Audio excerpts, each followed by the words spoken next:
Hi all, welcome to ഐഡവ്. നമ്മളിന്ന് first നോക്കുന്ന CSS ഫോണ്ട് ആണ്. ഓക്കെ, അപ്പോൾ ഒരു വെബ്സൈറ്റ് ക്രിയേറ്റ് ചെയ്യുന്ന സമയത്ത് അതല്ലെങ്കിൽ നമ്മൾ HTML CSS ഒക്കെ ആയിട്ട് വർക്ക് ചെയ്യുന്ന സമയത്ത് ഫോണ്ട് സെലക്ഷൻ എന്ന് പറയുന്നത് വെരി ഇമ്പോർട്ടൻ്റ് ആണ്. അപ്പോൾ നമ്മൾ എങ്ങനെയാണ് ഒരു ഫോണ്ട് എങ്ങനെയാണ് നമ്മൾ യൂസ് ചെയ്യാന്നുള്ളതാണ് നോക്കുന്നത്. ഓക്കെ, അപ്പോൾ പി ടാഗിൻ്റെ അകത്ത് ഒരു കണ്ടന്റ് ഞാൻ കൊടുത്തു. ദെൻ style.cssലേക്ക് വന്നിട്ട് പിയുടെ ഫോൺ ഫാമിലി ഇപ്പോൾ അത് ടൈംസ് ന്യൂ റോമൻ ആണ്. ഞാൻ ഫോൺ ഫാമിലി മാറ്റാം. ഫോണ്ട് ഫാമിലി ഇത്രത്തോളം ഫോൺ ഫാമിലീസ് നമുക്ക് വരുന്നുണ്ട്. ആൻഡ് ഞാൻ കൊറിയർ മോണോസ്പേസ് സെലക്ട് ചെയ്തു. ഓക്കെ, അപ്പോൾ ഇപ്പോൾ അവിടുത്തെ ഫോൺ ഫാമിലി കൊറിയർ ന്യൂ ആയിരിക്കും.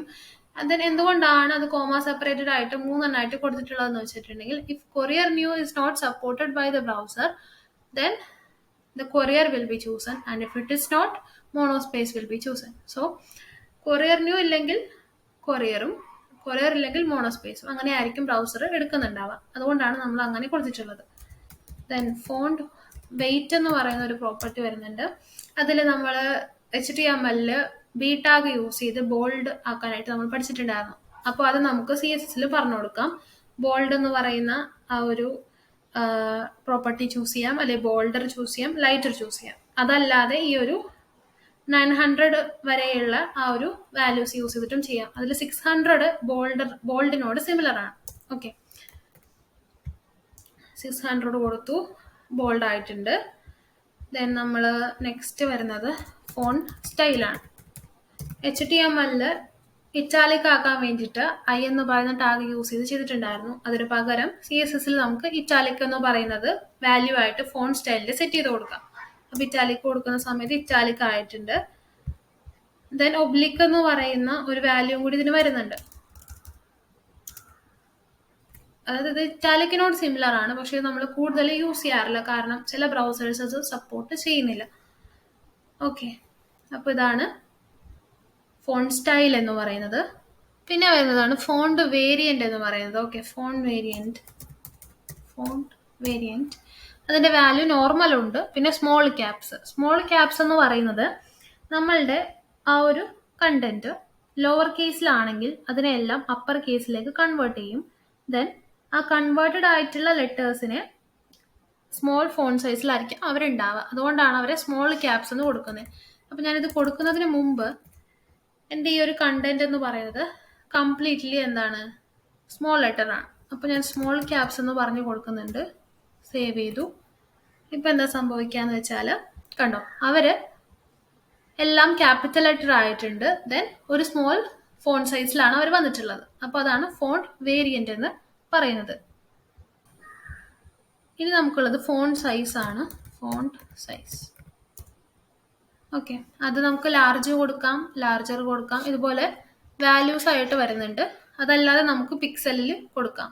നമ്മൾ നോർമലി പിക്സലിലൊക്കെയാണ് കൊടുക്കാറ്. അപ്പോൾ 16 പിക്സൽ ആ ഒരു രീതിക്ക് ഞാനിവിടെ പറഞ്ഞു കൊടുത്തിട്ടുണ്ട്. ഓക്കെ, കുറച്ചുകൂടി ബിഗർ ആക്കാൻ വേണ്ടിയിട്ട് ഞാനൊരു 40 പിക്സൽ പറഞ്ഞു. ഓക്കെ, വന്നിട്ടുണ്ട്. സോ ഇതാണ് ഫോണ്ട് സൈസ് എന്ന് പറയുന്നത്. ഇനി നമുക്കൊരു ഷോർട്ട് ഹാൻഡ് പ്രോപ്പർട്ടി വരുന്നുണ്ട്, ഫോണ്ട് എന്ന് പറയുന്ന ഷോർട്ട് ഹാൻഡ് പ്രോപ്പർട്ടി.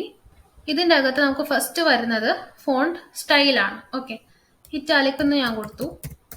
അപ്പോൾ ഞാൻ ഇത്രയും ഞാൻ കമൻറ്റ് ചെയ്തു കേട്ടോ. ആൻഡ് ദെൻ വരുന്നത് ഫോണ്ട് വേരിയന്റ് ആണ്. എനിക്ക് നോർമൽ മതി, അതുകൊണ്ട് ഞാൻ നോർമൽ എന്ന് കൊടുത്തു. പിന്നെ വരുന്നത് ഫോണ്ട് വെയിറ്റ് ആണ്. ഫോണ്ട് വെയിറ്റ് 600 കൊടുത്തു. ആൻഡ് ദെൻ വരുന്നത് font size or line height. അപ്പോൾ ഞാൻ ഫോണ്ട് സൈസ് പറഞ്ഞു കൊടുക്കാം, 30 പിക്സൽ.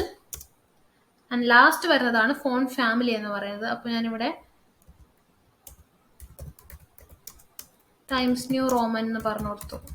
ഓക്കെ, സേവ് ചെയ്തു. വന്നിട്ടുണ്ടോ എന്ന് ചെക്ക് ചെയ്യാം. വന്നിട്ടുണ്ട്. അപ്പോൾ നമ്മളുടെ ഫോണ്ട് കഴിഞ്ഞിട്ടുണ്ട്. ഇനി നമ്മൾ നോക്കുന്നത് ലിങ്ക് ആണ്. ഓക്കെ, സോ ഞാനിവിടെ ഫസ്റ്റ് ഇവിടെ വന്നിട്ട് പി ടാഗ് കളഞ്ഞു, ഒരു എ ടാഗ് കൊടുത്തു, href = ദെൻ ഇവിടെ ഒരു ലിങ്ക് കൊടുത്തു. ഓക്കെ, സോ നമ്മളിവിടെ style.css വന്നിട്ട് ഫസ്റ്റ് നമ്മൾ ചെയ്യുന്നത് ആ ഒരു ലിങ്കിൻ്റെ അണ്ടർലൈൻ എനിക്ക് ഒഴിവാക്കണം. ചെയ്യണമെന്നുണ്ടെങ്കിൽ നമ്മൾ എന്ത് ചെയ്യാന്ന് വെച്ചാൽ, ഞാൻ പറഞ്ഞിട്ടുണ്ടായിരുന്നു നേരത്തെ, എന്നാലും പറയാം, text decoration equal to none കൊടുക്കാം. അപ്പോൾ നമുക്ക് ആ ഒരു അണ്ടർലൈൻ പോയിട്ടുണ്ട്. കളറ് മാറ്റണം എന്നുണ്ടെങ്കിൽ ജസ്റ്റ് കളറ് അക്വ കൊടുത്തു, സേവ് ചെയ്തു, നോക്കുന്ന സമയത്ത് അക്വ വന്നിട്ടുണ്ട്. ഓക്കെ, നമുക്ക് CSS ഇതല്ലാതെ ലിങ്കുകളെ വിസിറ്റഡ്, ഓക്കെ, അതുപോലെ തന്നെ അൺവിസിറ്റഡ് ലിങ്ക്സ്, പിന്നെ ഹോവർ ചെയ്യുമ്പോൾ എഫക്റ്റ്, ആക്റ്റീവ്, ആ ഒരു രീതിക്കൊക്കെ നമുക്ക് എന്ത് ചെയ്യാൻ പറ്റും, കളേഴ്സും കാര്യങ്ങളൊക്കെ ചേഞ്ച് ചെയ്ത് കൊടുക്കാനായിട്ട് പറ്റും. അപ്പം അതിന് വേണ്ടിയിട്ട് ഫസ്റ്റ് വരുന്നത് ലിങ്ക്. ഇവരെ പറയുന്നത് സ്യൂഡോ ക്ലാസസ് എന്നാണ് ഇവരെ പറയാം. ഓക്കെ,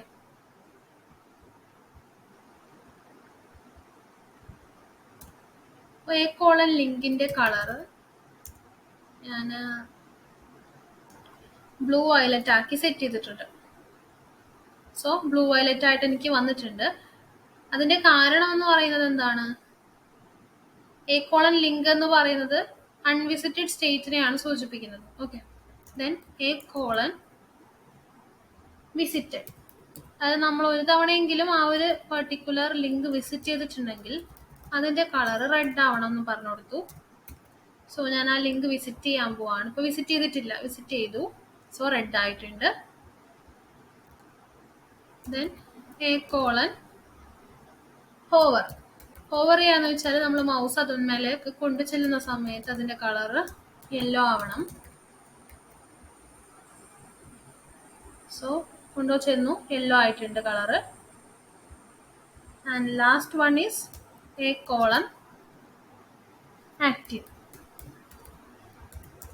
ഓക്കെ, ആക്റ്റീവ് എന്ന് പറഞ്ഞാൽ നമ്മൾ ആ ലിങ്ക് ക്ലിക്ക് ചെയ്യുന്ന ആ ഒരു മൊമെന്റിൽ വരുന്ന കളറാണ്. Okay, colour light green, save ചെയ്തു, ചെക്ക് ചെയ്യാം.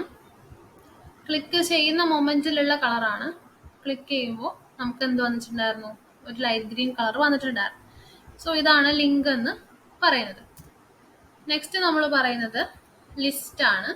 ലിസ്റ്റിലെ UL, അതിൻ്റെ അകത്ത് ഒരു LI കൊടുത്തു, LIയുടെ അകത്ത് ഓറഞ്ച് എന്ന് കൊടുത്തു.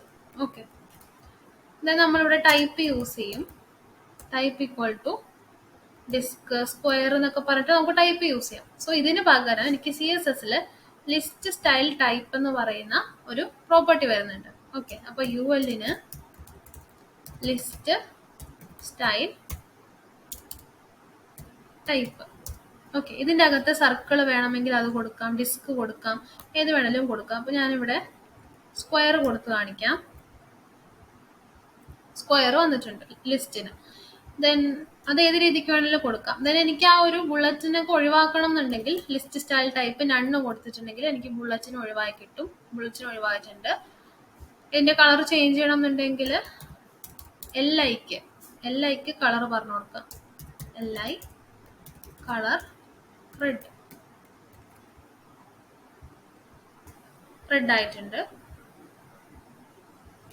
പിന്നെ എനിക്കൊരു ഇമേജിനെ, ഇവിടെ ഇമേജിന് എനിക്ക് കൊടുക്കാനായിട്ട് പറ്റും. ലിസ്റ്റ് സ്റ്റൈൽ ഇമേജ് എന്ന് പറഞ്ഞിട്ട് കൊടുക്കാം. List style image. അപ്പൊ നമ്മൾ URLന്റെ അകത്ത് ഒരു പാത്ത് പറഞ്ഞു കൊടുക്കുക. ഇവിടെ അതിന് സ്യൂട്ടബിൾ ആയിട്ടുള്ള ഇമേജ് അല്ല, ജസ്റ്റ് ഞാൻ പറഞ്ഞു കൊടുത്തത് മാത്രം. അവിടെ വന്നിട്ടുണ്ടാവും, പക്ഷെ അത് വലിയ ഇമേജ് ആയത് കൊണ്ടാണ് ഇങ്ങനെ കിടക്കുന്നത്. അപ്പൊ അതിനോട് കറസ്പോണ്ടിങ് ആയിട്ട് നമുക്ക് അതിനെ സെറ്റ് ചെയ്യാനായിട്ട് പറ്റും. ഓക്കെ, അപ്പൊ ഇതാണ് ലിസ്റ്റ് സ്റ്റൈൽ ഇമേജ് എന്ന് പറയുന്നത്. പിന്നെ വരുന്നതാണ് ലിസ്റ്റ് സ്റ്റൈൽ എന്ന് പറയുന്ന ഒരു ഷോർട്ട് ഹാൻഡ് പ്രോപ്പർട്ടി. അപ്പോൾ ലിസ്റ്റ് സ്റ്റൈല്, അതിൻ്റെ അകത്ത് ഫസ്റ്റ് നമ്മൾ ഏത് ടൈപ്പാന്ന് പറഞ്ഞു കൊടുക്കുക. സ്ക്വയർ ടൈപ്പാണ്. ദെൻ ഇമേജ് ഉണ്ടെങ്കിൽ അതിൻ്റെ പൊസിഷൻ പറഞ്ഞു കൊടുക്കുക. ഇൻസൈഡ് ആണോ ഔട്ട് സൈഡ് ആണോ എന്നുള്ളത് പറഞ്ഞു കൊടുക്കുക. ദെൻ ആ ഇമേജ് പറഞ്ഞു കൊടുക്കുക.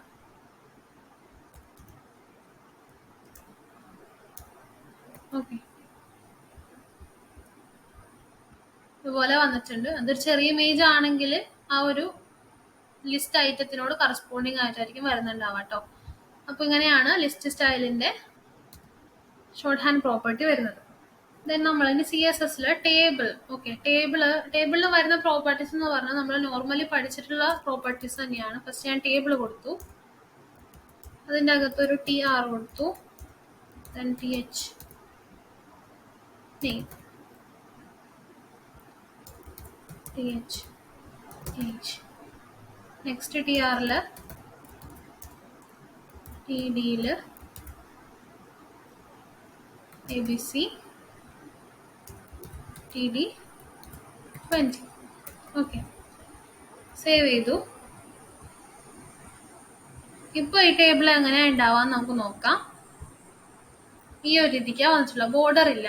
ഓക്കെ, അപ്പോൾ ആ ഒരു ടേബിളിൽ ബോർഡർ കൊണ്ടുവരണം എന്നുണ്ടെങ്കിൽ ഞാൻ ടേബിൾ നമ്മൾ നോർമലി പഠിച്ചിട്ടുള്ള ബോർഡർ പ്രോപ്പർട്ടി യൂസ് ചെയ്യുമ്പോൾ എന്താ സംഭവിക്കാൻ നോക്കാം. 1 പിക്സൽ സോളിഡ് റെഡ് ബോർഡർ വന്നിട്ടുണ്ട്, പക്ഷെ THനും TDക്കും ഒന്നും ബോർഡർ വന്നിട്ടില്ല. അതായത് ടോട്ടലി ഒരു ടേബിളിന്റെ പുറത്തായിട്ടുള്ള ഒരു ബോർഡറാണ് നമുക്ക് വന്നിട്ടുള്ളത്. അപ്പോൾ നമുക്ക് ബോർഡർ വരാൻ വേണ്ടിയിട്ട്, കംപ്ലീറ്റ്ലി ബോർഡർ വരാൻ വേണ്ടിയിട്ട് ടേബിളിലെ THനും TDക്കും നമ്മൾ എന്ത് ചെയ്യും, ബോർഡർ പറഞ്ഞു കൊടുക്കും. അപ്പോഴായിരിക്കും കംപ്ലീറ്റ് ബോർഡർ നമുക്ക് വരുന്നുണ്ടാവാം. ഓക്കെ, വന്നിട്ടുണ്ട്.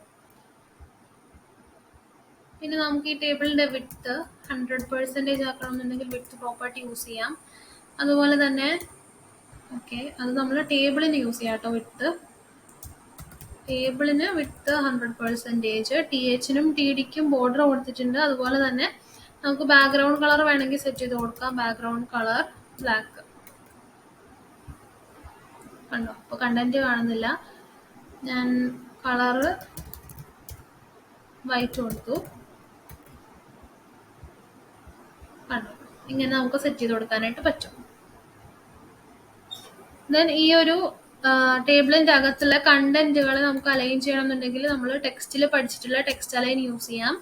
സെന്ററിലേക്ക് കൊണ്ടുവരാം. ഇപ്പോൾ നോർമലി ലെഫ്റ്റ് സൈഡിലായിരിക്കും കിടക്കുന്നുണ്ടാവുക, ആൻഡ് ഇപ്പോൾ അത് സെന്ററിലേക്ക് വന്നിട്ടുണ്ട്. നേരത്തെ ഈ ഒരു എൻഡിലായിരുന്നു രണ്ടും അസൈനായിട്ട് കിടന്നിട്ടുണ്ടായിരുന്നത്. ഓക്കെ, അപ്പോൾ അതുപോലെ ടെക്സ്റ്റ് അലൈൻ പ്രോപ്പർട്ടി യൂസ് ചെയ്തിട്ട് എവിടെയൊക്കെ നമുക്ക് സെറ്റ് ചെയ്യണോ അതുപോലെ നമുക്കത് സെറ്റ് ചെയ്ത് കൊടുക്കാം. ആൻഡ് വെർട്ടിക്കലി അലൈൻ ചെയ്യണം എന്നുണ്ടെങ്കിൽ വെർട്ടിക്കൽ അലൈൻ ഉണ്ട്. വെർട്ടിക്കൽ അലൈൻ ബോട്ടം വേണമെങ്കിൽ ബോട്ടം, അതുപോലെ ഇത് വേണമെങ്കിൽ നമുക്ക് യൂസ് ചെയ്യാം. ബോട്ടം ചെയ്തിട്ടുണ്ട് ഇപ്പോൾ ഞാൻ. ഓക്കെ, അതറിയാത്തതിന്റെ കാരണം അതിന്റെ ആ ഒരു സൈസ് ചെറുതായത് കൊണ്ടാണ്. നമുക്ക് വെർട്ടിക്കൽ അലൈൻ എന്ന് പറയുന്ന ഒരു പ്രോപ്പർട്ടിയും ഉണ്ട്. ടേബിള് ഹോവർ ചെയ്യുന്ന സമയത്ത്, അതായത് ഓരോ റോസും ഹോവർ ചെയ്യുന്ന സമയത്ത് കളർ ചേഞ്ച് ആവണമെന്നുണ്ടെങ്കിൽ TR ആണല്ലോ table row. So TR hover click ചെയ്യുക, ഹോവർ പറഞ്ഞു കൊടുക്കുക. അതിൻ്റെ അകത്ത് ബാക്ക്ഗ്രൗണ്ട് കളർ അഷ്വർ എന്ന് പറഞ്ഞു കൊടുത്തു. ഓക്കെ, TR അല്ല കേട്ടോ, TH കൊടുക്കുക. THനാണ് നമ്മൾ ഹോവർ ചെയ്യുന്ന സമയത്ത് കളർ മാറണം എന്നുണ്ടെങ്കിൽ TH കൊടുക്കാം. TDക്കാണെങ്കിൽ TD കൊടുക്കാം. അപ്പോൾ അഷ്വർ വരുന്നുണ്ടോ നോക്കാം, വരുന്നുണ്ട്. ഓക്കെ, പിന്നെ നമുക്ക് കൂടുതൽ ഫീൽഡ്സ് വരുവാണെന്നുണ്ടെങ്കിൽ ടേബിള് റെസ്പോൺസീവ് ആക്കാൻ വേണ്ടിയിട്ട് ഓവർഫ്ലോ ടേബിളിൻ്റെ അകത്ത് ഓവർഫ്ലോ X, അതായത് ഹൊറിസോണ്ടലി നമുക്ക് എന്ത് ചെയ്യണം, ആ ഒരു പർട്ടിക്കുലർ ടേബിളിനെ റെസ്പോൺസീവ് ആക്കണം എന്നുണ്ടെങ്കിൽ നമ്മൾ ഓവർഫ്ലോ X പറഞ്ഞു കൊടുക്കുക. ആൻഡ് അതിൻ്റെ വാല്യൂ ഓട്ടോ ആയിട്ട് സെറ്റ് ചെയ്ത് കൊടുക്കുക. ഓക്കെ, സോ കണ്ടന്റ് കൂടുതലുണ്ടെന്നുണ്ടെങ്കിൽ ഹൊറിസോണ്ടലി സ്ക്രോൾ ബാർ വരും. ഓക്കെ, അപ്പോൾ ഇതാണ് നമ്മളുടെ ടേബിൾ. സോ നിങ്ങൾക്ക് വീഡിയോ ഇഷ്ടപ്പെടുന്നുണ്ടെങ്കിൽ ലൈക്ക് ചെയ്യാം, ഷെയർ ചെയ്യാം, സബ്സ്ക്രൈബ് ചെയ്യാം. നമുക്ക് ഇന്നത്തെ ക്ലാസ് വൈൻഡപ്പ് ചെയ്യാം. Thank U.